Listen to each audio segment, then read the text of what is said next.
Olá, igreja! Hoje vamos meditar em mais um capítulo do livro Kryptonita, de John Bevere. O capítulo de hoje é sobre arrependimento. Em Romanos 12:2, Paulo vai falar sobre a transformação da nossa mente, a metanoia.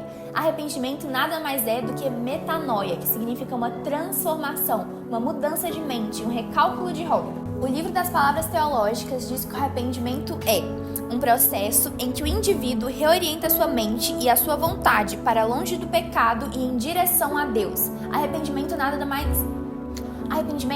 mais é do que uma transformação verdadeira em nosso coração que nos aproxima de Deus. O arrependimento ele vai além de algo em nossa mente, além de algo que nós pensamos ou algo que nós entendemos, mas ele envolve as nossas emoções e as nossas ações.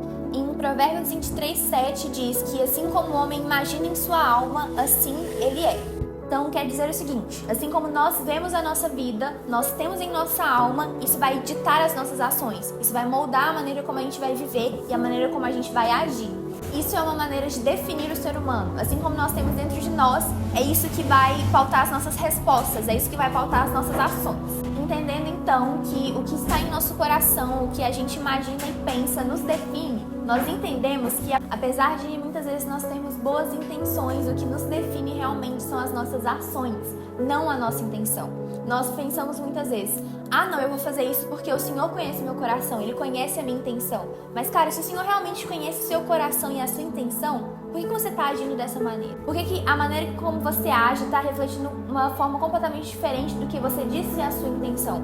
Se a sua intenção é realmente boa, então haja coerente a ela. Então é justamente isso, o que nos mostra, o que nos define não são as nossas intenções. Tudo bem, o Senhor conhece as nossas intenções, mas o que reflete o que está em nosso interior são as nossas ações. O fruto reflete a árvore. Uma árvore não pode desejar dar mexericas e na hora da colheita ela vai dar uma maçã. Porque aquilo que ela nasceu para fazer, aquilo que está dentro dela, vai gerar uma maçã. A gente entendendo isso e vendo como as nossas ações e aquilo que tem de mais profundo em nós reflete quem nós somos, nós conseguimos enxergar a profundidade do poder do Evangelho. O Evangelho tem poder de transformar os nossos desejos e vontades mais profundas com arrependimento e transformação. Mudando então os nossos pensamentos mais profundos e os nossos desejos resulta então na mudança da nossa conduta. Então a verdade é que ser impactado pelo Evangelho de forma genuína traz uma mudança em nossas crenças, condutas e posicionamentos. Então, já que nós estamos entendendo sobre arrependimento, nós precisamos entender sobre um pilar muito importante do arrependimento, que é a humildade. Ter humildade é reconhecer que você não é nada sem Cristo. Humildade é reconhecer as suas limitações e o quão pecador e imundo nós somos. E a humildade abre a porta para a graça imerecida que nós temos através de Cristo. Quando nós somos humildes, assim como Cristo, nós reconhecemos que nós não somos nada e que nós carecemos da graça e misericórdia do Senhor, nós permitimos que essa graça nos alcance e nos traga de volta para perto de Deus. O Evangelho ela é a salvação através do arrependimento que tira o ímpio do seu autogoverno, da sua autossuficiência e traz para um reino de submissão a Cristo e a vontade dele para nós. Como nós vimos nos capítulos anteriores, a gente tem tratado muitas coisas com normalidade pela falta de arrependimento.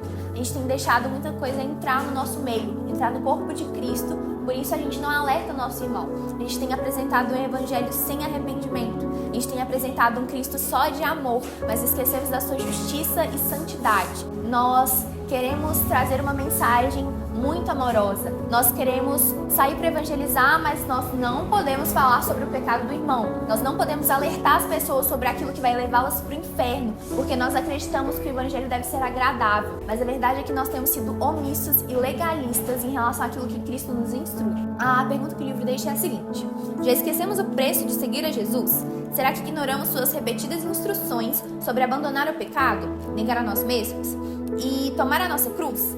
Completa disposição a obedecê-lo?